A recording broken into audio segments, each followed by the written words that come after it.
If it wasn't for the San Felipe Creek, the city of Del Rio wouldn't be here. The city of Del Rio was founded because this is where there was water. Who would think that a creek so peaceful and so pretty could bring so much destruction?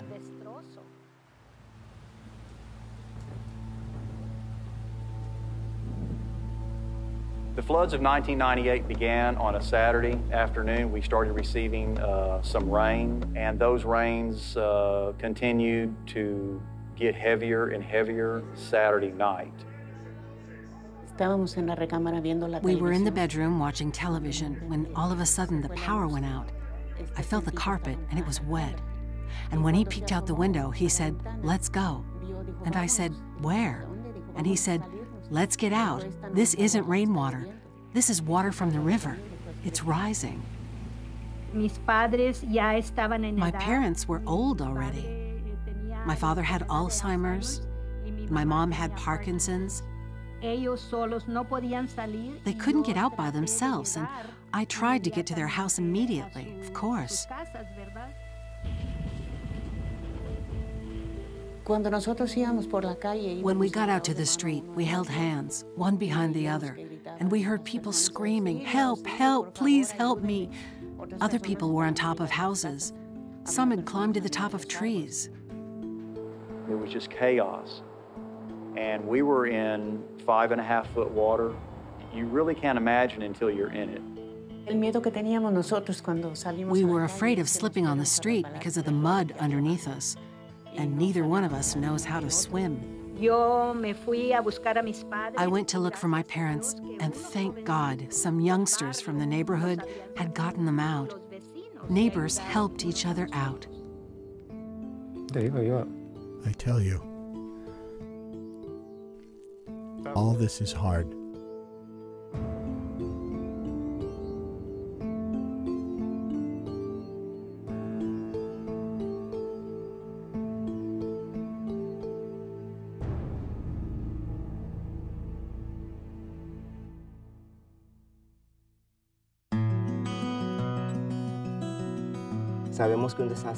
We know a disaster can sometimes last a moment, a day, or 3 days, but the recovery, sometimes that is much longer than the same disaster. I believe that the residents, along with the rest of us, we all learned a hard lesson in 1998.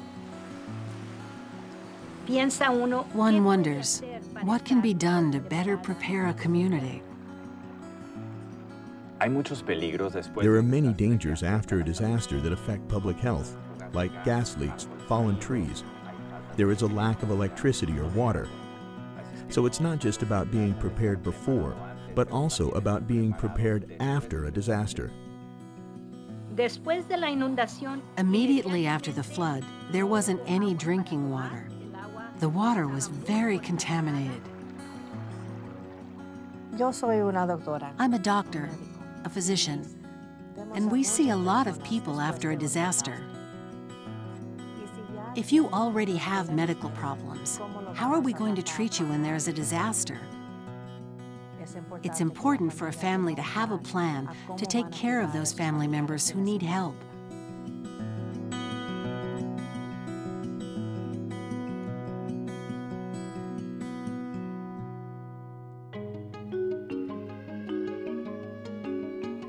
All the sirens are telling people is there's something serious going on.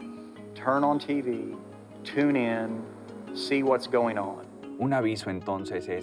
A watch is when authorities are saying there are natural conditions for something to happen. A warning is when it's already happening or is going to happen, and one has to be ready to evacuate or find shelter. The decision to evacuate is very important to your family. When the authorities say it's time to get out.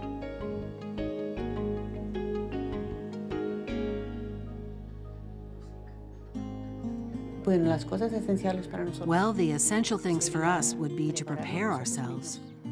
Whether the sirens sound or not, prepare yourself and move ahead of time to higher ground. The medicines I take now are for cholesterol, high blood pressure, and diabetes. I need insulin because my body doesn't make enough. For a plan to be complete, people, first of all, should protect themselves. They should have appropriate medications if they suffer from diabetes or any type of chronic disease. They should have their doctor's contact information, their prescriptions as extra medication, and to have their medications together with important documents in one bag so they can grab them and go quickly in an emergency. It's very important to have a grab-and-go kit. Items that are important are essential things, like food, water, clothes, the essentials you need for living away from home for a number of days, so you can recover from a disaster. People, families, communities that don't have a plan create an extra problem for that community, for that family, for that individual. It will take longer to respond. It will create a problem within the problem that already exists. Be prepared with a plan because it'll be easier to face a disaster and to recover that much easier. Our residents are aware of the need to monitor and pay attention. They understand the important role they play. Now, when you hear there is danger, you need to prepare yourself ahead of time. We always need to have a little suitcase ready, like we're going on a trip. And that trip could very well be the one that saves your life.